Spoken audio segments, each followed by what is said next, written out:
Muito boa tarde, bem-vindo à Revista da Semana, edição do dia 20 de setembro. Estamos de regresso depois das férias do verão, ainda no verão, porque o equinócio do outono é mesmo só no domingo. Comigo estão José Faustino e Silvério Cunha, o meu nome é Luís Matias, bem-vindos. Começamos com a notícia que o acontecimento que marcou toda esta semana, os incêndios que regressaram ao país com maior intensidade. O Primeiro-Ministro anunciou na passada terça-feira a criação de uma equipa especializada para investigar criminalmente a origem dos incêndios, falando em coincidências a mais e interesses particulares. Luís Montenegro assegurou que não iria largar aqueles que, em nome de interesses particulares, são capazes de colocar em causa os direitos, as liberdades, as garantias e a própria vida dos cidadãos e são capazes de empobrecer o país. Depois disto, já surgiram outras notícias com informações das autoridades sobre as investigações realizadas e em curso, não havendo para já indicação de suspeitas de interesses particulares nos casos investigados. José Faustino, bem-vindo, boa tarde. Pela primeira vez, um Primeiro-Ministro verbalizou desta forma a perigosidade ou a suspeita de fogo posto no país. Bom, vamos lá ver. Em primeiro lugar, boa tarde a todos. Aqui é o professor Silvério Cunha. O Matias, continuamos a ver-nos sempre aqui, mas o professor anda mais afastado nas férias, e muito bem. E não nos vimos agora, e já lhe desejei pessoalmente umas boas férias. Que tenha tido umas boas férias e o mesmo faço aos nossos queridos ouvintes. Espero que tenham passado umas boas férias, sem problemas, sem precauções, enfim, que tenham descansado e tudo isso. E é sempre umas férias, dizia-se do Natal, e umas férias são sempre que um homem quiser. Pode sempre tirar umas fériasinhas, faz parte hoje da vida. Em relação a esta coisa dos incêndios, eu confesso, isto é uma tragédia tremenda, mas a mim dá-me vontade de rir. Dá-me vontade de rir, dou comigo a rir e depois arrependo-me, depois faço uma cara muito séria, porque é triste perante as tragédias humanas, de pessoas que veem os seus bens, as suas casas, as suas empresas, os seus investimentos, tudo aí por água abaixo. Aquilo é uma tristeza. Felizmente não há muitos mortos a lamentar, mas também há alguns. Outra tristeza, outro aborrecimento, outro drama. Mas depois vêm os políticos com a conversa de sempre. Com a conversa deles é que começa a rir. Lembra-me, não sei se o professor se lembra, todos se deve lembrar, de uma comissão, um inquérito rigoroso. Lembra-se e depois aquilo entrou no campo do ridículo, e então deixou de haver os inquéritos rigorosos. E agora há comissões, afinal a comissão especializada já existia uma, não se percebe bem, havia uma comissão aí de um especialista que até era mesmo, que eu não sei o que é feito dele, nunca mais o ouvi, não sei de nada disso. Há uma coisa que eu sei, e era nesse aspecto que eu queria abordar este assunto, tendo aqui uma visão de três players, como se diz, aqui neste cenário todo, que é o consumidor, todos nós, o cidadão, o empreendedor, que pode ser cidadão que empreende, que constrói a sua casa, e o Estado. Ora bem, o consumidor quer ter tudo o que seja possível, o que ele quer é a felicidade. O objetivo do ser humano é atingir a felicidade. E querem ser felizes. Mas querem comprar a felicidade, porque a felicidade compra-se. Porque o dinheiro é aquilo que serve de moeda de troca, é a moeda de troca. E, portanto, tem que ter dinheiro. Isso implica tudo aquilo que nós sabemos, e não vamos agora perder tempo, mas querem comprar a felicidade barata. E então... Muita e barata. Muito e barata. E o que é que se pretende? Pretendem-se casas de madeira no meio da floresta, boas casas cheias de floresta à volta, rendimento rápido, e depois o eucalipto, dizia ontem é a árvore do diabo, qual satã. O eucalipto, coitadinho, estava na Austrália, lá nos ditos dele, trouxeram-no para cá. O que é que o eucalipto tem a ver com isto? O eucalipto é uma árvore, é um ser vegetal, não tem cérebro, não tem vontade própria. É o ser humano que trata disso. Portanto, o cidadão quer a sua felicidade e tem direito a ela. Depois empreende, faz a sua casa, faz o seu turismo rural, faz tudo isso. Claro, eu dou um exemplo muito interessante. Eu, como toda a gente sabe, tenho um espírito muito liberal e acho que as coisas devem ser liberalizadas e acho que cada um destes não prejudica os outros, deve fazer aquilo que quiser. Por exemplo, o indivíduo tem um terreno no Mar Riba, lá ao pé do mar, que toda a gente vê que aquilo vai cair mais ano, menos ano, quer lá construir uma casa. Eu sou contra que ele seja proibido, pois construa a casa, até dá jeito que ela caia. Porque aquilo depois consolida melhor aquilo tudo, está a ver? Portanto, agora, ele não pode vir-me pedir a mim que lhe arranje a casa dele, não é que não. Mas ele tem todo o direito em fazer a casa. Agora, a Câmara, com certeza, com os seus técnicos, Sr. Fulano, hoje não deixam fazer a casa. Vai de reto de Santanás. Não, uns tantos metros, nada e tal, não se pode fazer nada. Está mal. Claro, o que tenho que dizer é... olha, a gente não só põe que o senhor faça a casa. Mas a casa pode cair. Isso é um problema seu e do seguro, enfim. O mesmo acontece ao fazer-lhe uma declaração, não sei, se quer dizer mais cauteloso, eu acho que não há necessidade disso. Mas, tudo bem, não tenho nada contra. O mesmo acontece, vi eu, em umas reportagens, uns estrangeiros, portanto, uns imigrantes, enfim, pessoas que vieram para Portugal, num sítio pacífico, que são bem-vindos, na minha opinião, e quiseram viver numas casinhas em madeira que são muito bonitas, estão nos catálogos, eu tenho visto. Eu até gostava de ter uma. E vão viver para o meio da floresta. Ora bem, quando arde a floresta, arde a casa. Não há hipótese. Quer dizer, eu acho que ele deve ter a casa na floresta. Fico cheio de pena e conduído ele deve ter a casa. Mas santa paciência, o Estado não lhe pode dar outra casa. O Estado tem que acudir a pessoas que tomaram todas as cautelas e por um infortúnio do Arco da Velha, que aconteceram muitos agora, como acontece sempre nestas circunstâncias, destruíram tudo e os negócios e tudo isso. Isso é que o Estado tem que apoiar. Eu nunca ouço falar nestes casos, continuo a não ouvir, numa palavra, seguro. Eu pago muito dinheiro de seguro. Não sei se tenho tudo coberto. Não tenho tudo. Mas aquilo que me é possível, aquilo que eu acho que deve ser coberto, eu tenho seguros. Que diabo? Quer dizer, não ouço falar em seguros. Ora bem, porque se calhar, eu não ouço também porque o seguro, e eu não estou aqui a fazer de advogado do diabo, mas o seguro, se calhar também não segura uma casa de madeira no meio de uma floresta. Ou segura com mais, custa mais. Ou muito mais, mas não Neste seguram. caso, Eles pura e simplesmente não seguram. Mas depois é o Estado. O Estado, acabo já. Depois vem o Estado. Sim, para passar ao Sr. Vério Cunha. Toda a gente pede o Estado. E o Estado, eu só queria acabar no Estado e depois ligar aos bombeiros, que é para dizer já aí, para ficar claro, e arranjar mais uma série de adversários e inimigos. Para concluir o tema. Não, o Estado, depois toda a gente quer a ajuda do Estado. E o Estado presta-se a isso. As comissões de inquéritos rigorosas, as comissões especializadas, não há equipamento especializado nenhum. O que tem que haver, porque, vamos lá ver, o Estado e os políticos, os decisores, se forem ordenar o território como deve ser ordenado, como mandam as leis da boa prática, as pessoas não querem, porque a felicidade fica mais cara. Portanto, este é que é o problema. Portanto, as autoestradas ocupam X metros. Ora, elas têm que ocupar mais 100 metros para cada lado para haver faixas de proteção. Tem que ser expropriado o terreno. Não é? Expropriado quer dizer, tem que ser da autoestrada. A autoestrada é mais cara, a portagem é mais cara, a felicidade é mais cara. Pois é uma chatice. Para acabar. E depois a responsabilidade de não chegaram os bombeiros, não há bombeiros, não sei o quê. De uma vez por todas, há que ter coragem.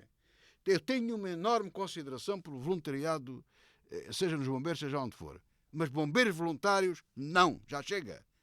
Agarremos nessa gente que se voluntariou, foram sérios e honestos, vamos integrá-los profissionalmente e os bombeiros que passem para os municípios e sapadores, não para as florestas, sapadores, e que se profissionalize isto. E que se trate disto a sério. Claro, ninguém quer porque isso vai contribuir para o custo da felicidade. Sr. Vério Cunha, boa tarde, bem-vindo. Que comentário faz esta? Foi uma semana, tivemos um verão mais ou menos tranquilo relativamente a incêndios e esta semana foi uma semana, foram 4 dias caóticos. Ora bom, digamos antes de mais, assim. boa tarde. Quero cumprimentar os meus amigos da rádio, em primeiro lugar, em segundo lugar os ouvintes, que comecem bem o equinócio do outono, que é no domingo.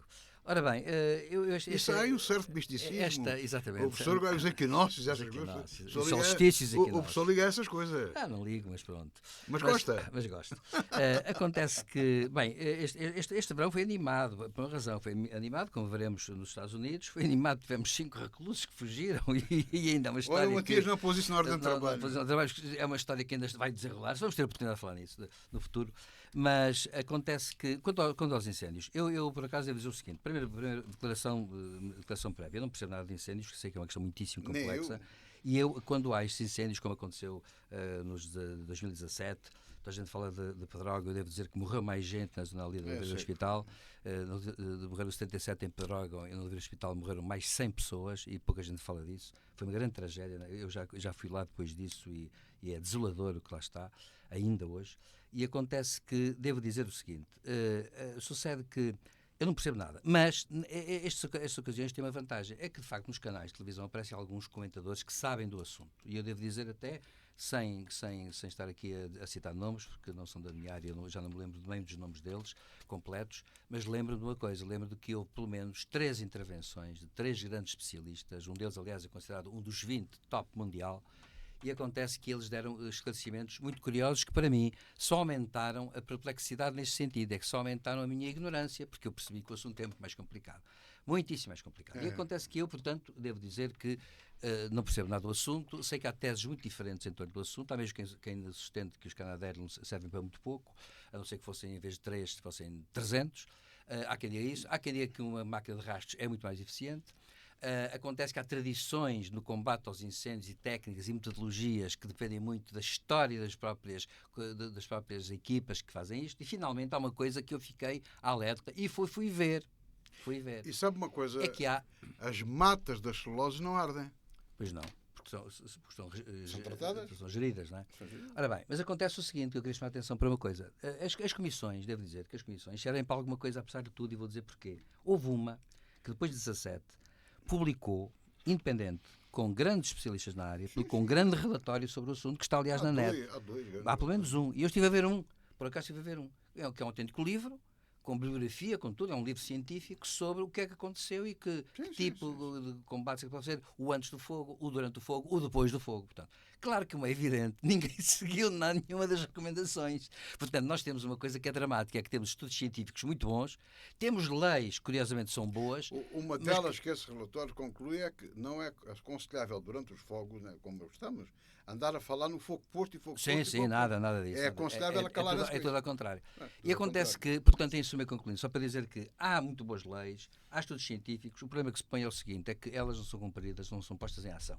Nós somos um daqueles países que faz as melhores leis do mundo, precisamente para não as cumprirmos, porque senão as fazíamos. Bom, ponto 2. Portanto, é uma questão complexa e tal. Agora, o que eu quero dizer com isto é o seguinte, naturalmente que há que atender à história da propriedade em Portugal, porque eu reparei num pormenor curioso. Esta vez os incêndios foram em regiões muito povoadas. E o que é que sucede? Sucede que a mim choca-me imenso ver a aflição e o desespero dos meus concidadãos, dos nossos concidadãos que estão ali, e há pessoas, houve uma senhora que morreu com 80 e tal anos porque não queria sair de casa, quiseram que ela saísse, ela não queria, e teve entretanto um ataque cardíaco e morreu de desespero, pode dizer-se que foi vítima de um incêndio. Não é? Portanto, acontece que as pessoas também estão ligadas às coisas, temos que compreender essas identidades todas, claro. E as pessoas também, quando querem sair das casas, é porque não confiam no sistema. Claro que sim. E têm a esperança, obviamente, de defender o que é seu até a última. Bem, e eu queria chamar a atenção para uma coisa, para, digamos, depois para acabar. Queria chamar a atenção para o seguinte. Portanto, naturalmente, nós temos um problema de fundo, que é o minifúndio lá no Norte, que na verdade também não é rentável com as leis que existem e que exigem aos donos fazer certas coisas. Não estou a ver pessoas idosas fazerem certo tipo de reformas, têm que pagar. Não estou a ver pessoas que, claro, e depois há aquelas pessoas, aquela propriedade indivisa, que há imensas no país, imensas, que vêm do século XIX e que nunca se soube quem foi. Claro, o Estado pode intervir nacionalizando, expropriando diretamente. Não. A lei prevê essas situações até um certo ponto. Se me permite interromper, olha lá. Um proprietário urbano, na parte urbana, se o senhor tiver um terreno Sim. e construir lá uma casa, a Câmara, em última instância, derruba-lhe a casa. Sim, claro. Mas acontece que... Porque é que não derruba, não corta o eucalipto? Mas é que nas florestas há... Mas às vezes nem se sabe bem que quem é tem esses problemas. Professor, desculpe lá, mas não interessa. Mas, de qualquer modo... O melhor motivo, sem problema nenhum, se corta e se limpa. Certo, mas de qualquer modo a verdade é esta. Enquanto que a média europeia é de 40% de floresta pública, em Portugal é 3%, isso tem um problema que não é o problema de ser privado, é o problema de muita gente ter pequeníssimas propriedades, isso é difícil gerir aquilo, e depois o problema que nós temos que é 88%. Atualizou, pensava que era 80%. Os dados são 88% da população portuguesa, 10,6 milhões, está naquela fita entre Setúbal e Caminha, 40 km de largura, que é impressionante. Ou menos, sim. É impressionante. Portanto, país, hoje Portugal, Lisboa e Porto. nós temos um péssimo ordenamento do território e não há governo que pegue nisto, porque também é verdade uma coisa. Dizia um dos comentadores, e bem, um dos especialistas dizia bem o seguinte, e depois acabo com uma alusão à questão do governo. Dizia bem uma coisa, dizia assim: claro que as televisões não vão, em fevereiro, ver ações de conservação das florestas. Exatamente. Só vão quando está tudo a arder. E claro que isso faz com que não se cumpram também as leis, porque também a opinião pública não está sensibilizada para isso. Portanto, o que acontece? Nós temos, por um lado, problemas que a sociedade não está a compreender bem a situação. Temos, é claro, evoluções climáticas que não são as melhores no sentido para nós, portugueses. Há uma coisa que eu não sabia, fiquei a saber, um grande especialista mundial disse, há ciclos de fogo, e ele diz que o fogo até pode não ser inimigo, e acontece que ele diz há ciclos de fogo, e acontece o fogo até com exatamente, e é preciso compreender os ciclos para agir efetivamente sobre a floresta. Por fim, quero dizer o seguinte: eu achei que houve um mau desempenho do governo. Eu devo dizer que o Primeiro-Ministro Luís Montenegro tem feito um papel razoável. Eu acho que foi por uma razão. Fazer uma intervenção baseada nos incendiários não vale a pena, porque a própria Polícia Judiciária já disse que está hoje provado que é sobre os incendiários. O senhor, em fevereiro, não é só aquilo que falou. Também não sabe a conclusão dos julgamentos dos incendiários. Sim, claro. Ninguém sabe. Mas a moldura penal é boa, isto é pesada. Primeiro. Suficiente. Segundo, está provado que há só 1 a 2, 3% de casos de incêndio por incendiários. O Primeiro-Ministro só falou nisso, foi um erro, a meu ver. Segundo, achei mal, por acaso mal, o facto do Presidente da República presidir ao Conselho Extraordinário do Conselho de Ministros, sim, mas depois de ter falado mais e não falou. E depois, finalmente, eu quero dizer uma coisa que já aconteceu com os reclusos, e eu quero dizer o seguinte, que é isto. A nossa Ministra da Administração Interna, pessoa que eu acho que tem um currículo muito bom, como magistrada, devo dizer, uma pessoa com muita experiência, passa-se qualquer coisa, porque ela pura e simplesmente tem estado calada, ou então tem feito intervenções desastrosas. E, portanto, eu achei que, assim, anteontem, a intervenção, aquela conferência de imprensa não foi conferência de imprensa. Mas, sei lá, a Ministra da Justiça chegou tarde, mas disse coisas. Sim, disse coisas, mas ela não disse. Acontece que ela não diz, e acontece que se passa uma coisa complicada que é esta. É que, na verdade, não sei o que se passa, mas a própria Ministra ontem, depois veio com aquela coisa complicada, ligaram, mas eu não atendi, mas outros ligaram, eu estava não sei onde. Não respondeu a perguntas de jornalistas, foi uma conferência de imprensa que, no fundo, não teve respostas. Acho que foi, por acaso, um mau desempenho da Ministra da Administração Interna. E devia ter feito de outra maneira. Portanto, eu acho que a situação vai para durar e nós vamos caminhar para o ano para mais uma chatice de outro sítio qualquer do território. Já aqui tratámos da questão dos incêndios. 91 mil hectares. Dos incêndios, vamos ao Presidente da República, que disse que deverá dissolver a Assembleia da República se o Orçamento do Estado para 2025 for chumbado. Orçamento retificativo ou governação por duodécimos são alternativas que Marcelo Rebelo de Sousa exclui por completo da equação, pelo que Belém pressiona o Governo e a oposição a chegarem a uma base de entendimento que permita a aprovação do orçamento para o próximo ano. José Faustino, já está aqui uma espada na cabeça do Governo. Pois, eu não percebo, com toda a franqueza, admito, conheci o professor Marcelo Caetano pessoalmente, já em Presidente da República. Marcelo Rebelo de Sousa. Marcelo Rebelo de Sousa, o outro era o Pedrinho. O Presidente Marcelo Rebelo de Sousa. Tenho uma excelente opinião dele, acho que é uma boa pessoa, homem inteligentíssimo, foi um excelente professor, um grande constitucionalista, etc. Acho que é uma boa pessoa, pronto, no fundo. E acho que até nem tem feito um mau Presidente da República. A vida é como é, e isto é tudo uma questão de circunstâncias. Mas eu estou farto de dar voltas à minha cabeça, até porque, como não temos um programa, a gente de férias vai pensando melhor, não anda muito coisa, mas fui pensando, eu não consigo, na minha modesta cabeça, encontrar, analisando as coisas friamente, não é aquilo que eu penso, não é isso que estamos aqui a fazer, a gente está a analisar as coisas politicamente. Eu não vejo em termos de análise política, vantagem, seja em que circunstância for, em fazer eleições. E vejamos porquê. Ora bem, nós andamos em eleições. Novas eleições, neste momento, é uma repetição do mesmo ato que foi feito o ano passado, ou o que foi. É aquilo que o povo chama... Este ano, chover no molhado. É chover no molhado. O resultado eleitoral será mais ou menos o mesmo. É o que dizem as sondagens. É? É o que dizem as sondagens. Será mais ou menos o mesmo. Depois temos um problema de mudanças na Europa, houve eleições europeias, há uma nova comissão, há tudo novo. Há uma proposta que nos deve preocupar por muitíssimos motivos.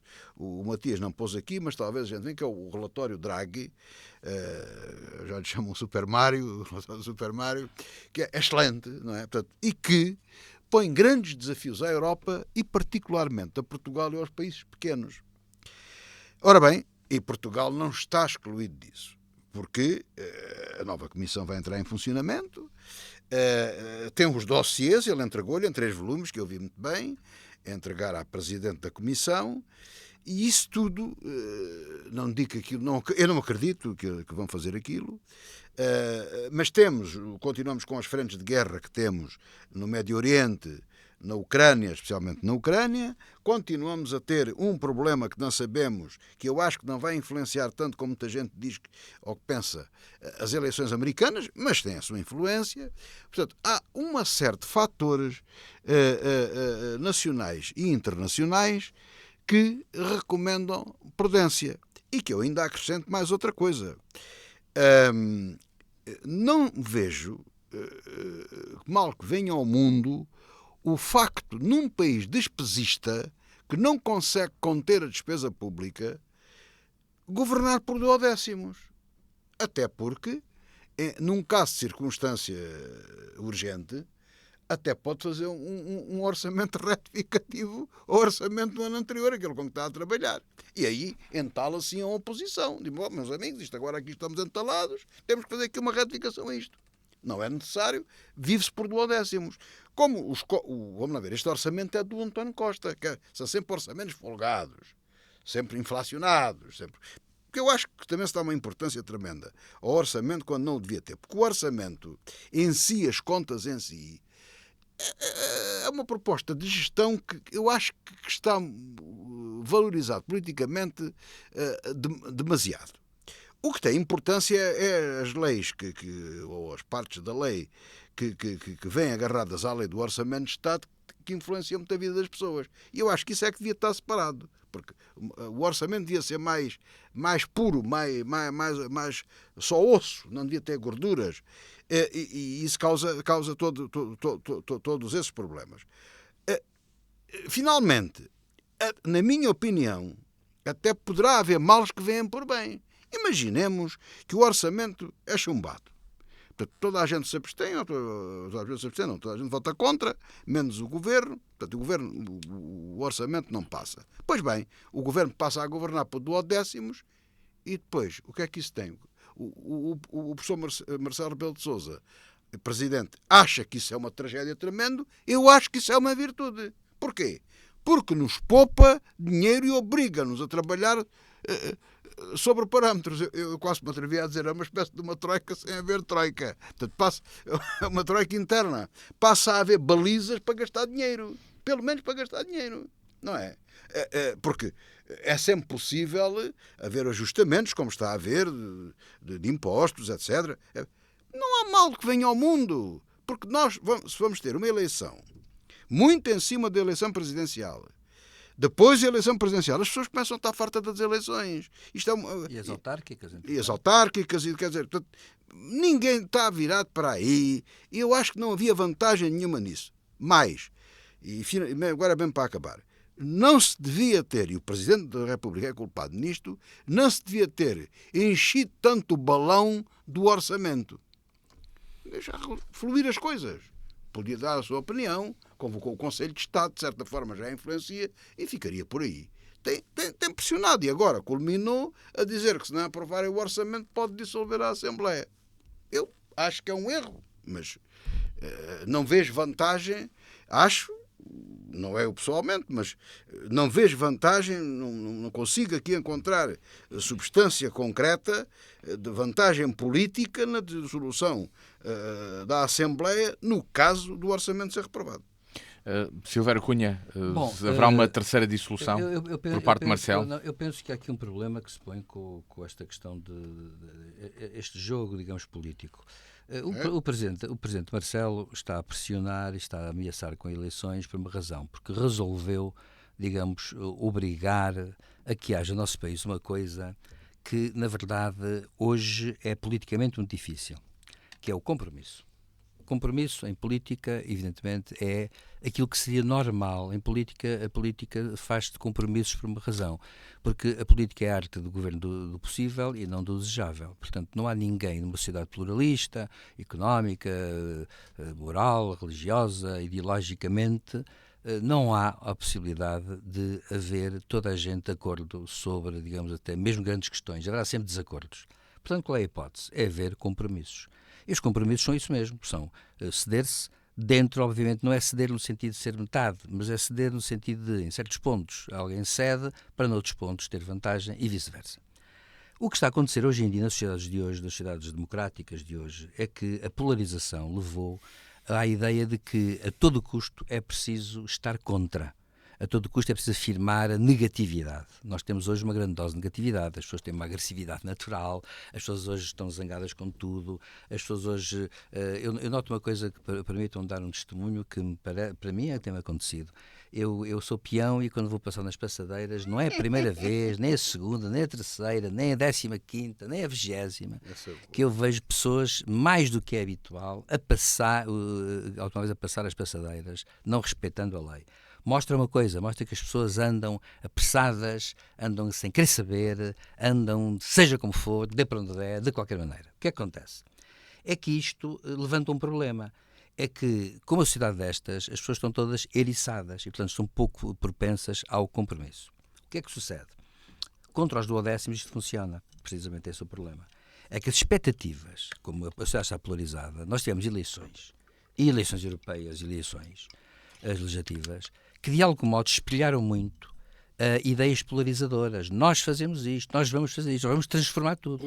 Eu devo dizer que uma coisa que nós aqui verificámos foi que as eleições tiveram uma particularidade. Eu nunca vi os partidos, todos eles à sua maneira, dentro da sua lógica, a prometer a solução de tudo. E iam resolver tudo, como a varinha mágica. Todos eles, aliás, não há aqui ninguém que te escape a isso. Na cena continente há grandes diferenças entre eles. E mesmo os outros partidos, não têm essa estrutura. Porquê? E esquecem-se de um pormenor que é este, é que toda a gente sabe que as grandes questões para serem resolvidas numa sociedade hoje complexa, maior ou menor, claro que mais dificilmente nos Estados Unidos ou no Canadá ou em França do que em Portugal, mas as sociedades complexas são complexas, nada se resolve com uma varinha de condão e nada se resolve de hoje para amanhã. Eu, por exemplo, devo dizer, agora pode-se dizer, e a meu ver é um erro, o próprio Primeiro-Ministro Luís Montenegro veio logo dizer que não podia resolver isso. Lembram-se que ele disse que em 60 dias resolvia as questões, e agora veio dizer, devo dizer, isso ficou-lhe bem, dizer assim, como toda a gente percebe, isso não era possível, e toda a gente percebe que não era possível, mas só se percebe quando as pessoas pensam um segundo para pensar. Bastava dizer, param vamos para pensar. tentar resolver em 60 dias. Mas as pessoas só pensam nisto se pararem para pensar. Claro. E acontece que não se parou para pensar. Ora bem, e o problema que se põe agora é, os duodécimos não são possíveis, porque vão irritar todo o mundo. Vão irritar todo o mundo politicamente, porque as expectativas não são essas. E a política também é muito gestão de expectativas. E a própria economia também é gestão de expectativas. E o que é que sucede? Sucede que agora temos a UTAU, que diz que a continuar isto como está, em 26 há déficit. Temos notícias encontradas. Temos, por exemplo, os partidos a dizer que não estão dispostos a isto, não estão dispostos a aquilo, mas também ninguém diz uma coisa. E nem o Governo diz, que é, vamos sentar à mesa e vamos ver o que é que no plano reformista do Governo se pode e deve fazer. E este é o problema que se põe em Portugal. É que o compromisso, toda a gente vai entender o compromisso como sendo uma soma de, digamos, um jogo de soma zero. Ou seja, um jogo em que ou se tira tudo, ou se fica sem nada, ou então não mexemos em nada. Não. É que para mexer no país tem que se mexer em algumas coisas. E temos que selecionar aquilo que se vai mexer. E aí, naturalmente, há um escalonamento. Os dois principais partidos do sistema têm que se entender para fazer excedências mútuas para a coisa ir para a frente. Eu acho que devia ser assim, era melhor ser assim. Vejo que muitos partidos agora estão naquela base de parece que ninguém quer ter medo, eu tiro-me a todos, não é? Eu vou lá e depois, ao mesmo tempo, estão a querer, no fundo, jogar com as expectativas e os medos dos outros. E com sondagens que, embora tendencialmente digam que não vai haver alterações, o que agudiza a necessidade dos partidos criarem situações e casos. E não vale a pena criar casos em situações. Para ver se alteram Os resultados. Eu queria chamar a atenção para um ponto. Ultimamente, por exemplo, eu noto uma coisa: a opinião pública está muito naquela fase em que uns, de um lado, usam os argumentos dos outros, os métodos dos outros e vice-versa, para se anularem uns aos outros. É um erro. É um erro completo. E, portanto, não tem sentido o que está a acontecer. Num certo sentido, eu acho que o Presidente Marcelo Rebelo de Sousa, com isto, está a querer dizer o seguinte: ai, querem brincar? Então, se querem brincar, vamos para eleições e talvez doa a alguém. E nessa altura talvez se aprenda qualquer coisa. Agora, que a meu ver é imprudente por uma razão: provoca cansaço no eleitorado, provoca desgaste do sistema político geral, prejudica a todos, aliás, ninguém sai bem, e propicia os pequenos golpes de momento, de conjuntura, que não resolvem as questões de estrutura. Portanto, é um erro, a meu ver, nós irmos para eleições. Parece-me isso. Mas os décimos pode ser um travão, é essa euforia que o senhor fala. Mas as expectativas não são essas. Tá vai bem. cair mal, vai cair mal. Está bem. Mas depois não pode haver eleições. Entramos na segunda metade do programa para falar, para já, dos pagers, walkie-talkies e até painéis solares, equipamentos usados por simpatizantes ou membros do grupo xiita pró-Irão Hezbollah, explodiram nos últimos dias, um pouco por todo o Líbano. Registaram-se dezenas de vítimas mortais e os feridos chegaram aos milhares. Hoje houve um bombardeamento de Israel ao sul do Líbano, que fez pelo menos com 52 ações. O líder do Hezbollah, entretanto, ontem, disse que, e prometeu, que iria continuar a apoiar o Hamas e a frente do Líbano ia manter-se aberta enquanto existisse este conflito. José Faustino, há um desenvolvimento neste conflito, ou seja, há uma guerra mais aberta, tanto a norte como a sul de Israel. Sim, há uma guerra mais aberta, portanto Israel percebeu que tem que reforçar o norte de Israel, portanto, com o Hezbollah. Em relação a esta, a questão dos painéis solares, não sei. O Ocidente, a comunicação social, tem tendência para adocicar o problema. Portanto, vamos lá ver. O que eu sei é que o Hezbollah entendeu que havia o risco de os israelitas, ajudados pelos americanos, enfim, o Satanás, o diabo, somos nós. Havia o perigo de entrar nas comunicações deles. E então o que é que resolveram fazer? Comprar os bips, como a gente lhe chamava de antes, já cá tivemos disso, e walkie-talkies para terem uma comunicação interna. Não é entre simpatizantes, é entre militantes. E suponho eu, porque ainda não reivindicou, a Mossad, que é a melhor polícia secreta que existe no mundo, levou avante, penso eu, uma operação brilhante em termos de espionagem militar. Quer dizer, isto nunca foi visto ao longo da história. Isto é uma coisa brilhante. O que é que eles fizeram? Não se sabe bem como, não vou especular. É suposto criar uma empresa fictícia a fornecer material daquele, que suponho eu, que reforçaram mais um bocadinho explosivo para não ser só as baterias a arrebentar, e depois com software fizeram arrebentar aquilo todos à mesma hora. O que é extraordinário. Portanto, aquilo tem uma ação psicológica extraordinária. Primeiro, só tem um inconveniente, mas há sempre os danos colaterais, porque pode ferir ou matar alguma pessoa que estava ao lado, em vários sítios onde aquilo estava. Mas teve a vantagem de mostrar o poder e a capacidade que eles têm de se defender e, por outro, selecionou quem é que é membro do Hezbollah. Isso não há dúvida nenhuma, não é uma questão. Painéis solares eu já não sei. Sei que os tipos tinham as comunicações porque não acreditavam nos telemóveis e lhes foram distribuídos equipamentos que eles foram comprados enganados e que rebentaram nas mãos. Isto é que eu sei. Brilhante. Em termos operacionais, brilhante. Agora, eu não tenho nada a dizer, nem sequer acho que isto é uma ação terrorista. Porque uma ação para matar terroristas não pode ser terrorista. Não. E não matou todos, matou poucos. Portanto, não foram assim muitos mortos. Infelizmente, há danos colaterais, como há sempre. Agora, e curiosamente, há um responsável, ministro ou qualquer coisa, do próprio Irão, que também rebentou uma coisa dessa na mão. Portanto, também é membro do Hezbollah. Está ligado. Ficou provado, ficou tudo provado. Portanto, não vale a pena tapar o sol com uma peneira. Porque os genocídios nem existem só em Gaza. a existirem, também existem na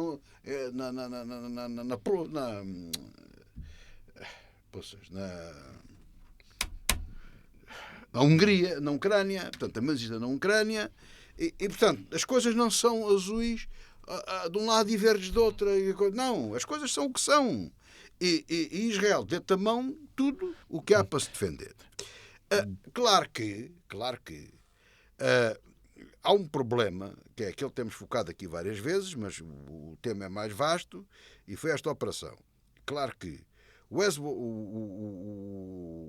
Hamas tem a defesa do Irão, bem como bem sabemos, e depois tem o Hezbollah, tem os outros do Iémen, como é que eles chamam? Os Houthis, e tem essa gente toda a trabalhar para o mesmo fim. E Israel entendeu, e bem, na minha opinião, que tem que reforçar as coisas a norte por causa do Hezbollah. Porquê? Porque já tem as coisas mais desbastadas a nível da faixa de Gaza. E, portanto, é perfeitamente normal que a evolução da guerra no Médio Oriente seja esta. Passo para essa zona do território. A novidade. Não, e, por exemplo, apesar de tudo, Israel faz coisas que eu penso orientadas por parte, da ação psicológica, engraçadas, quer dizer, engraçadas, entre aspas, como esta dos bips e dos walkie-talkies, e fez outra. Fez voar os aviões, como sabemos, voam a velocidades supersónicas e que fazem um ruído característico quando ultrapassam a barreira do som. E o que é que ele fez? Quando o líder do Hezbollah estava a discursar, ele em Beirute fez voar uma série de caças israelitas ultrapassar a barreira do som porque se ouviam na própria comunicação dele. Que ele quis dizer assim: estás a falar, mas ouve-nos aqui a nós também, os aviões a passar. Silvério Cunha, é uma ação mais de índole psicológico, esta que foi realizada por Israel? Vamos cá ver. Israel nada disse, nem reconheceu sequer que tenha nada, não se passou nada. Aliás, Netanyahu fez uma comunicação ao país e nem sequer falou no assunto. Nada. Primeiro ponto. Segundo ponto... Mas o professor Silvério Cunha acredita, certamente, e dentro de uma análise política fria e pura e dura, possa ter sido, sim, sido o Mossad. Claro. Agora, claro, a questão é assim: a lei internacional proíbe quando é dirigido sobre civis. Sendo dirigido... Não, mas eu quero só civis de uma organização. Não, civis é sentido civis, que não pertencem a nada. Quando na verdade é entre, digamos, forças armadas de qualquer forma, enfim, permite-se isso, embora as Convenções de Genebra é o que dizem sobre isso. Pois, está bem. Agora, pensa-se também, não se sabe ainda bem como é que a coisa foi, pensa-se que foi na Hungria, a empresa que tratou do assunto foi húngara, a empresa de Taiwan já declarou que não teve nada a ver com o assunto, é porque tinha um contrato e cedeu os materiais a uma empresa húngara. Mas sim, terá sido na Hungria, de qualquer maneira. Agora, a grande questão que se coloca é um bocado esta. Eu tenho algumas dúvidas sobre os riscos, entretanto. O que é que se passa na região? Os riscos que se passam na região são cada vez mais elevados. Netanyahu está preocupado com uma coisa e tem razão para estar, porque neste momento, no norte de Israel, há cerca de 150 mil pessoas deslocadas e que estão fora das suas casas, não podem voltar. E o Hezbollah conseguiu com isto estabilizar muito a situação lá em cima, no norte. E acontece que Netanyahu está com um problema, que prometeu que todas as pessoas podem voltar para lá, mas o problema é que uma guerra destas, se for alargada, é uma guerra muito mais longa. Até que ponto é que isto não desgasta? Provavelmente Israel deve ser das últimas décadas a guerra que mais mortos, inclusive há no exército israelita. Não são muito divulgados, mas neste momento já devem ser muito mais de 1000 mortos. Para um país como Israel isso conta porque é um país que não tem aquela população gigantesca que podia garantir um exército, digamos assim, que não se notem as baixas, digamos assim. Portanto, já os outros não têm mortos, só morrem civis. Pois, agora a questão é assim, o que se passa é isto, é que há riscos pelo lado de Israel neste sentido, é que eu julgo que o jogo ali está a ser um jogo demasiado direto quanto a mim. E eu acho que geopoliticamente isto pode não trazer vantagens. Porquê? Por uma razão, porque para Israel, não falo do governo Netanyahu, bem entendido, falo do Estado de Israel. Por uma razão, porque de facto Israel está de certa forma a colecionar um conjunto de adversários os quais até tinha alguma calmia nos últimos anos. Por exemplo, a Turquia. A Turquia neste momento está desnorteada com Israel e é claramente hostil. E a Turquia é um daqueles países que Erdogan tem um regime muito particular e um dia, para mostrar que é bom, é capaz de fazer um disparate qualquer na região. A Turquia está cada vez mais, digamos assim, é bom não esquecer que é provavelmente o segundo ou terceiro exército mais poderoso da NATO, é o turco. Bom, acontece que os americanos, por isso mesmo, também têm algum cuidado, andam sobre brasas. O governo americano ontem declarou que vai investigar o assunto, que está a levar muito a sério o assunto, vai investigar, negou qualquer participação, claro, mas vai investigar, porque no fundo isto o grande problema aqui que se põe é, se morrerem aí uns turcos na Turquia, o que é que acontece? O que é que pode acontecer? Quais Bom, turcos? se houver cidadãos Com turcos, walkie-talkie? sim, o que é que Não, acontece? então, mas não. Não se sabe, não se sabe. O que eu estou a dizer é o professor, seguinte, não se sabe, sabe. é quando se O sabotam. turco não compra walkie-talkies. Não, desculpe, é assim, daquilo. quando se sabota milhares de aparelhos... Não foram milhares, professor. Aquilo foi vendido ao Hezbollah. Mas foram milhares. Aquilo foi vendido ao Hezbollah para dar aos seus militantes. Mas acontece que há de haver... Não faça Mas há de haver confusão com isso. sempre alguém que Não dá, houve que há ninguém. depois o seu Não pager. houve ninguém. Não, isso em milhares... Não houve ninguém. Só houve o indivíduo que estava ao lado Não, deles. digo uma coisa, Não, estatisticamente ninguém. não é assim, não é assim. Pois. Os danos Agora já colaterais... apareceram os painéis solares. Os danos colaterais podem ser sempre, depende do que forem. Se forem exagerados, funcionam Não contra. há exagero nenhum, professor. Não sei. Nem nos próprios atingidos houve exagero. Morreram 25 indivíduos. Não sei. Mas houve 3 mil e tal feridos. Grande e tal. operação, Bom, brilhante. eu não sei se é brilhante. Então não é. Agora, a questão é assim. Agora a questão é esta. Portanto, Já alguma vez vi uma coisa destas? Mas são aquelas operações que podem não ter sentido para ganhar. O problema é esse. Não é? Pois não. E acontece que o problema dos riscos lá de Israel, a meu ver, estão-se a adensar. Em vez de estarem a diminuir, estão-se a adensar. Israel está a chegar a um ponto em que necessita quase de alargar a guerra. Mas, professor, de contrário, fica vulnerável. Desculpe lá interrompê-lo, porque Esse a é o sua problema. opinião é muito importante. E, Matias, desculpe, agora eu tenho que fazer uma pergunta ao professor Silvério Cunha. Sim, faça favor. Como é que Israel faria para não agravar a sua situação? Era fazer o quê? Era parar em Gaza? Era dizer tudo o que eles querem. Mas olha, o que é que os senhores querem? Não, o Netanyahu ia-se embora? O que é que fazia? Fazia o quê? Nada disso. Não. Digo. Eles davam-nos reféns, etc. Uma maravilha. Vou-lhe dizer uma coisa. Passou num canal de televisão privado, nos 60 minutos, 3 episódios muito interessantes sobre a história toda do Médio Oriente, este verão. Professor, mas isso a gente sabe. Agora diga-me lá o que é que eles têm que fazer. Mas deixe-me dizer-lhe uma coisa. Deixe-me dizer-lhe uma coisa. É que houve, nesse canal, houve gente dos dois lados. Houve historiadores israelitas que intervieram, palestinianos, houve britânicos, houve franceses, etc. E todos eles explicaram que, de facto, o grande problema é um problema, aliás, isto não iliba nenhuma das partes, porque todos cometeram crimes. O problema é esse, todos. O mufti de Jerusalém era um nazi anti-judeu que fez 30 por uma linha, mentiu a toda a gente e cometeu assassinatos e foi mandatário de assassinatos, mandante de assassinatos, etc. Portanto, o que é que acontece? Todos eles cometeram grandes crimes. O que sucede, o Irgun matou muitos soldados britânicos e tem até dirigentes do Likud históricos, eram do Irgun.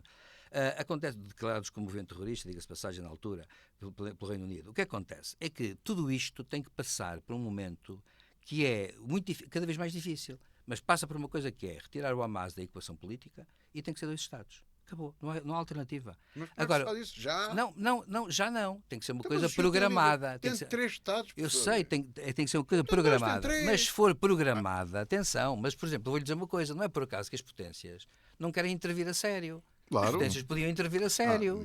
Mas até podiam destacar tropas para garantir a segurança. Nada, não nos convém. Claro. Agora a questão que se coloca é esta. A pergunta era o que é que Israel tem que fazer. Não, Israel tem que, de qualquer maneira, seja como for, tem uma coisa que fazer, que é, repare, eu vou dizer uma coisa que é uma previsão. Se Benny Gantz fosse primeiro-ministro, ele fazia a guerra na mesma. Aliás, um grande general, chefe de Estado-Maior, antigo chefe de Estado-Maior, fazia a guerra na mesma. Qualquer um deles faria. Agora, teria mais cuidado político que Netanyahu não tem por razões de radicalismo endógeno. Mas está bem, mas dê exemplos. Olha, era uma questão simples. Não arrebentavam os bipes. Não. Obrigava, por exemplo, tinha que obrigar a que o Hamas tinha que sair de equação política completa e militar. Claro. Isso é evidente. Como não? Tinha que ser assim. A troco, por exemplo, do reconhecimento da autoridade palestiniana e de apoio à autoridade palestiniana. E o Hamas ser encostado às cordas. E aí haveria força para o encostar. Força legítima. Ora bom, acontece que Netanyahu também não quer porque ele também financiou o Hamas. Sabe-se disso. Mas essa autoridade Netanyahu palestiniana financiou o Hamas. era entregue a quem? Àquele velho... O Hamas, que é neste momento presidente. É o presidente. Que é quase 100 anos. Não interessa. E que visita o Putin. Mas é o presidente que é reconhecido internacionalmente. Então porquê que isso interessa? Pronto. Interessa. Mas acha que isso é favorável para Israel? Não, favorável é. É paz. Acha que sim? Acho que sim. Acha que sim? Eu acho que sim. Trazemos... Se houver 2 Estados, acho que sim. Agora vou dizer uma coisa. Aquela população toda que ali está, Uhum. claro que é evidente que não está bem Passamos disposta, para que é outro evidente. tema Com razão, sem ela. no programa de Peço hoje. desculpa, Falamos mas é para enriquecer também rapidamente aqui aqui a visita de Ursula von der Leyen a Kiev, que aconteceu precisamente esta sexta-feira, a 8ª deslocação à Ucrânia da novamente Presidente da Comissão Europeia, que foi reiterar o apoio e também finalizar uma proposta de empréstimo do G7 à Ucrânia. Pelo caminho, durante este verão, a Ucrânia ocupou o território russo e a Rússia tenta conquistar localidades estratégicas no Donbass. Como tem evoluído este conflito, José Faustino? Olha, resumidamente, por causa do tempo, a evolução é esta. Os russos avançam na Ucrânia e a Ucrânia avança na Rússia. Agora, ainda não houve guerra atómica. Portanto, o Putin havia as ameaças e ainda não houve bombardeamentos atómicos. Nem vai haver. E, portanto, não é nada daquilo que se previa. Portanto, nós aqui o que dissemos, acho que tem estado certo. Nada disso aconteceu. Agora, o que acontece é que o Ocidente continua completamente medroso e sem interpretar os sinais e essas coisas todas. E disso não há dúvida nenhuma, não há dúvida absolutamente nenhuma. E eu faço algumas exceções, naturalmente. Há pessoas que estão no terreno, eu não sei dizer se é o A, se é o B, se é o C, mas vê-se. Uma delas é a Ursula von der Leyen. Quer dizer, esta senhora está comprometidíssima, percebe perfeitamente esta hipocrisia, esta polícia que estamos a fazer À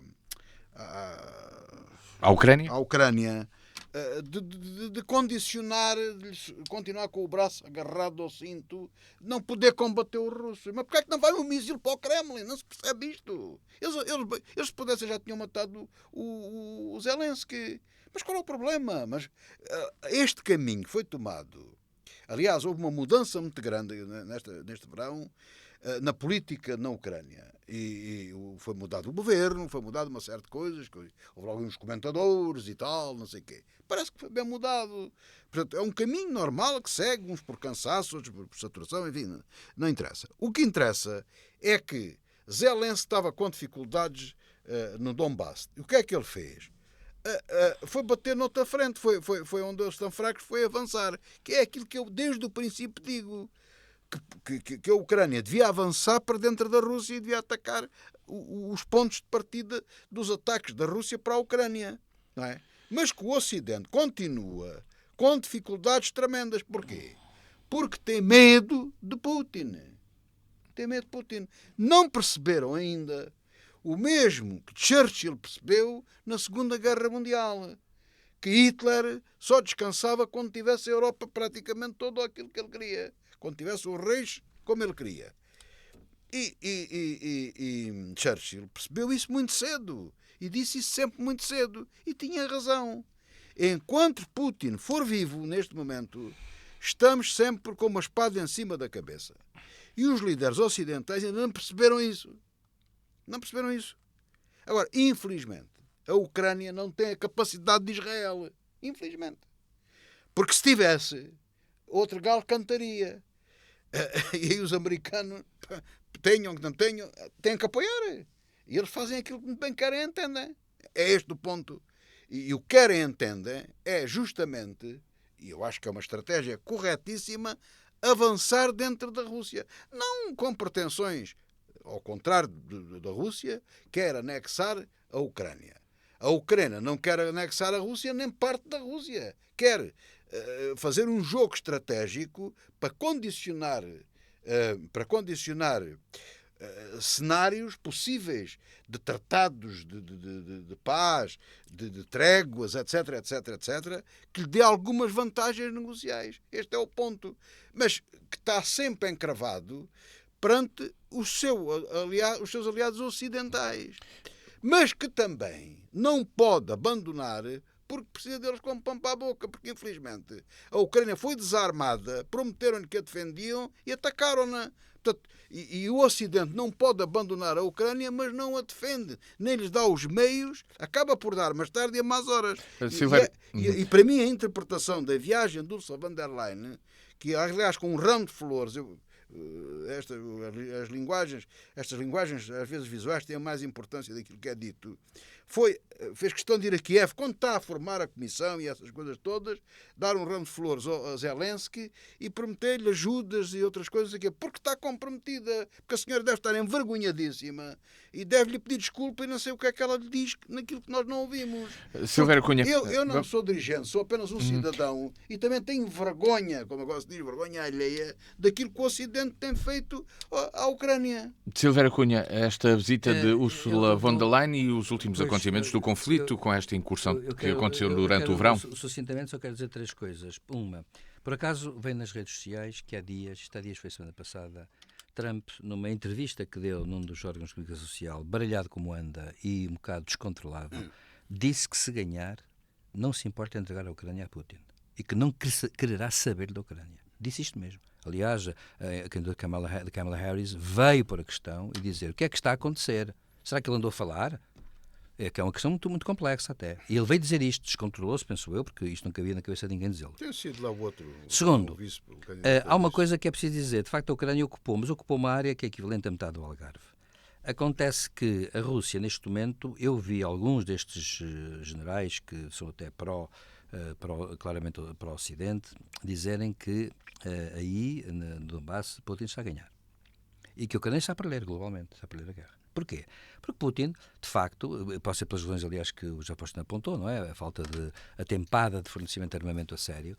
Porquê? Porque, de facto, Putin está a usar realmente aquilo que temos aqui dito muitas vezes, que é a guerra clássica de desgaste, por civis, desgastando tudo, infraestruturas. Aliás, o von der Leyen foi, inclusive, dar dinheiro para questões de aquecimento e para os civis. Exatamente. Porque, inclusive, a questão é esta, é que a Rússia, neste momento, está a atacar de uma forma indiscriminada. Pois, mísseis ela também não pode lhe dar, não é? Pois não, mas a Rússia está a fazer uma guerra de desgaste no sentido de cansar o povo ucraniano, a um ponto tal que o torne que ele fique exausto do ponto de vista de tudo, não é? De alimentos, de aquecimento, de fornecimento de energia, etc. E com outra característica que também é importante, é que para eles não contam as baixas. A Rússia tem essa característica, não conta as baixas, isto é, porque há aquela ideia que Putin, e não estou a dizer com isto, que é uma espécie de... Putin diz mesmo, é o espírito de sacrifício, é que de facto é verdade, a Rússia sempre teve, até a Segunda Guerra Mundial, quando fez aqueles recuos brutais de cada queimada, etc., morreram muitos soviéticos nessa fuga, nessa estratégia de combate aos alemães, porque é questão de, há uma finalidade para atingir, os meios não interessam, usam-se os meios que forem necessários. Portanto, acontece que a Rússia está a fazer isso, e está a fazer isso paulatinamente. E, portanto, para eles, cada dia que passa é, de facto, um dia em que se notam que aumentam as baixas ucranianas, devem estar a sofrer muitas baixas. Eles é que não dizem bem, porque cada parte não pode dizer, como a Rússia não diz, mas devem sofrer muitas baixas de um lado e do outro, só que a diferença é que a Rússia, as baixas são sempre mais relativas. E eu acho que, portanto, o que está a acontecer é grave por isto, porque se chegamos a um ponto, podemos chegar a um ponto em que a Rússia vai ficar, não fica com os 20, 25% do território, mas fica com 15%. E vai ficar a negociar nessa base. E os ucranianos vão tirar aqueles 2.000 e tal quilómetros quadrados, ou 1.900 e tal quilómetros quadrados, portanto, tem metade do Algarve, que não chega a 5.000, e que vai entregar aquilo a troco de quê? De um tratado de paz que, na verdade, vai ser muito desigual. E que, a meu ver, não vai fechar a porta, não vai dar paz. Sim, mas não vai trocar quilómetro por quilómetro. Não vão trocar quilómetro por quilómetro. Agora, acontece uma coisa, é que, de facto, alguns oficiais gerais têm dito que há uma grande preocupação no Ocidente por uma razão, porque... E não é casual que alguns países, algumas potências tenham já dito ao Zelensky uma coisa que é terrível para ele do ponto de vista político, porque ele não será compreendido, que ele vai dizer assim, ele tem que começar a falar da paz, mesmo que haja lá o Lugansk, o Donetsk, esse aí pode não se ter que tocar, toca-se no resto, sim, exige-se o resto, mas aí não se exige. Ora, isto é ir contra todos os princípios e a razão de ser da resistência que já custou milhares de vidas e até que deu a Zelensky aquela capacidade extraordinária. Eu continuo a achar que é espantoso que um presidente tenha aquela capacidade de falar todos os dias e animar todos os dias uma guerra que já vai para, digamos, 3 anos. Portanto, e para dizer que eu penso que a questão está a ficar muito preocupante, porque, a meu ver, a Rússia, antes da época de inverno, está a querer enquistar-se naquelas áreas e dizer assim, daqui não saímos, daqui ninguém nos tira, e agora vejam lá, querem continuar com isto a descascar tudo? Reparem que, ultimamente, neste verão atingiram Lviv. e não foi brinquedo, pela primeira vez não foi casual, mísseis hipersónicos, atinge Lviv, que está muito distante. Isso atinge todo lado. Claro, existe todo lado. Quiserem, mas foi a primeira vez que se fez isso. Só os outros é que não atingem porque Pois, medrosos não deixam. Está bem, mas, quer dizer, mas a questão é esta. Eles fizeram isso e, de facto, eu ouvi dizer um especialista militar que estes novos mísseis hipersónicos são mísseis de difícil detecção. Entramos no último tema do programa de hoje. Concluímos com a abertura em Évora do Salão Central Évorense, que renasceu como um equipamento multiusos. Foi o local onde a Rádio Diana, onde foi instalado o primeiro estúdio da Rádio Diana, há 38 anos. Reabriu 36 anos após o encerramento. O José Faustino tem uma história pessoal. A história pessoal da vida dele passa também pelo Salão Central Évorense, porque foi sócio da empresa que também geriu o Salão Central Évorense. Bem, estiveste lá na reabertura. Foi um momento importante para a cidade, a reabertura deste espaço. Eu acho que sim, quer dizer, um espaço que está fechado 30 e tal anos e que foi, digamos, um centro de diversão e de recreio nos tempos idos de Évora, voltar a estar aberto é bom. Quer dizer, isso não há dúvida absolutamente nenhuma, e com a necessidade que as organizações culturais têm, com certeza que sim, e portanto eu pessoalmente até gostei muito de ver tudo aquilo. Não posso contar muito no primeiro aspecto, não quero, e o segundo porque também não temos tempo. Portanto, o Salão Central para mim é muito importante porque era o meu escape e da miudagem do meu tempo. Vemos as grandes coboiadas aos sábados, eram 2 filmes aos sábados, normalmente cowboys, e passava tudo por ali, não é? Portanto, ia à volta do Salão Central, portanto, ias jogar, tudo se jogava ali naquela zona, não é? A Mocidade Portuguesa, onde se jogava o ping-pong, os matraquilhos, e se via televisão. O Juventude também, a sede do Juventude. Não quer dizer que o pessoal fosse juventudista, mas era a sede de juventude, depois o Salão Central, o Café Estrela de Ouro, depois mais um bocadinho o Café Arcádio e o Café Portugal, mas havia ali uma parte, uma centralidade mais à noite, que depois acabava e culminava, talvez quando mais jovem, no cinema. Isso tudo acabou, eu entrei nesse negócio, digamos, um bocado por entrar, por arrastamento, justamente no sentido de não deixar que aquilo se fechasse naquela altura e tentar que o cinema continuasse a funcionar, mas numa perspectiva polivalente também, não de formar aquilo que hoje está, mas naquela altura a moda era umas danceterias, eram uma espécie de discotecas e umas coisas. E na altura o governador civil da altura resolveu tramar uma vida. A minha, eu já me estou a estender muito, mas também não tenho medo daquilo que estou a dizer. Mas se calhar até há males que vêm por bem, se calhar até foi meu amigo sem querer. Isso não avançou, mas inclusivamente ainda deu para uns bons momentos de convívio, deu para passar. O pessoal às vezes fala dos filmes pornográficos. Eu assumo essa, não tem problema nenhum, já os passavam de antes, quando ia passar, era casa cheia, eram os que suportavam economicamente mais ou menos aquilo, porque a maioria dos outros filmes de qualidade não iam pessoas. Cheguei lá a ter filmes de qualidade com 6 espectadores, o que não dá, não é? E depois também há um problema na distribuição do cinema que as pessoas desconhecem, já não consegue trazer os filmes que quer. Eu posso trazer 3 filmes que quero, mas depois está 20 que eu não quero. E os bons são à percentagem, os outros são preço fixo. Então, há coisas que as pessoas desconhecem, eu próprio desconheço no momento atual. Isto não serve de queixa para coisa nenhuma, mas a verdade é que se tentou fazer algumas coisas e, apesar de tudo, ainda conseguimos ali criar um movimento de distração, de boa disposição, mais ou menos cultural, mais ou menos mundano, mas a grande virtude de todas e a minha grande alegria foi que foi no Salão Central que se iniciou no dia 22 de abril de 1986, às 10 da noite, a primeira emissão da Rádio Diana. E isso é de facto um facto histórico que eu nunca esquecerei, como é natural, eu e todos aqueles que estivemos envolvidos nisso, e estamos, e portanto com muito agrado vemos a nossa primeira casa. Já não sabe o local. Eu sei, eu consigo saber mais ou menos onde é que era, que foi tudo remodelado, infelizmente, só se manteve as paredes exteriores. Está uma obra aparentemente bem feita, está muito bonito, muito funcional, suponho eu, para o pessoal, os profissionais do teatro e das representações falarão melhor do que eu, mas fiquei muito satisfeito, porque de facto foi ali a nossa nascença. Portanto, isso para mim é o mais importante de tudo.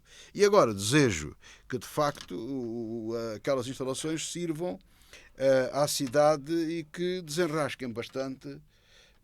Digo desenrasquem porque não é que resolvam, que eu sei que não vão resolver, mas desenrasquem bastante ou ajudem a resolver muitos dos problemas dos nossos agentes culturais, que eu sei que têm muitas dificuldades aqui na cidade e que não é possível, vamos também resolvê-las como seria desejável, e isto é um caminho muito importante. E também já agora um abraço de compreensão à atual Câmara e a todos os responsáveis camarários que estiveram envolvidos neste negócio. Já agora, curiosamente, a Câmara comprou o salão ao escritor Almeida Faria, que é um problema que as pessoas não conhecem, porque ele era herdeiro da empresa, era o homem que geria a empresa que herdou e que ele tinha essa responsabilidade e que tem, viu que não tinha meios para isso.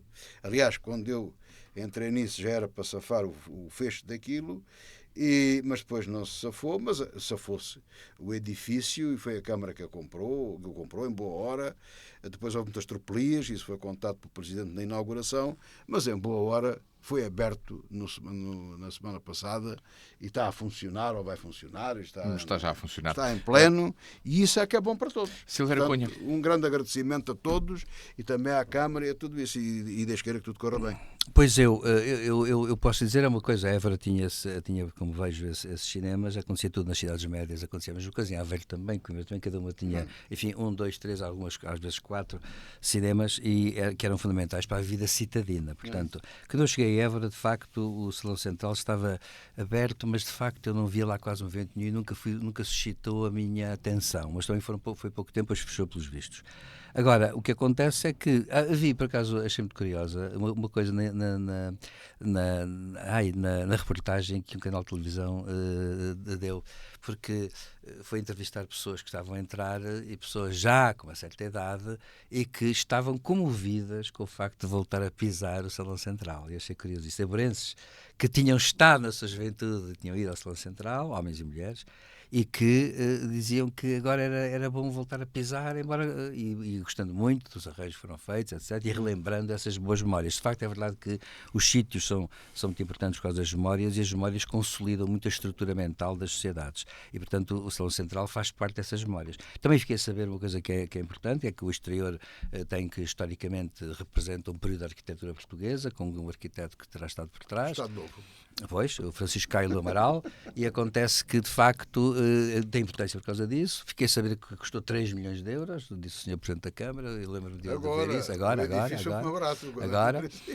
E que, efetivamente, foi eu acho que é interessante, porque agora quero ver, eu irei ao Salão Central ver qualquer coisa mais. Porque devo dizer, agora falando francamente, sem fazer comparações, não é o caso, é verdade que o Salão Central está numa cidade, numa parte da cidade que merece e precisa de animação. E é também importante, e o Presidente da Câmara falou nisso, é passagem, mas eu por acaso pensei nisso, é muito importante por causa de Évora, capital da cultura, em 27. É importante ter uma instalação daquelas, um edifício daqueles, com aquelas polivalências que vão enriquecer, digamos, Évora, capital da cultura, em 2027. Portanto, espero que corra tudo bem, e acontece que é bom que a zona, digamos, nobre da cidade seja enriquecida e ganhe nova vida, porque está a precisar disso também. E é assim que chegamos ao final desta revista da semana com José Faustino e Silvério Cunha. O meu nome é Luís Matias e de hoje a uma semana cá estaremos de regresso para voltar a analisar os temas que marcaram as notícias. O encontro está marcado consigo para de hoje 8 dias. Até lá, tenha um bom fim de semana.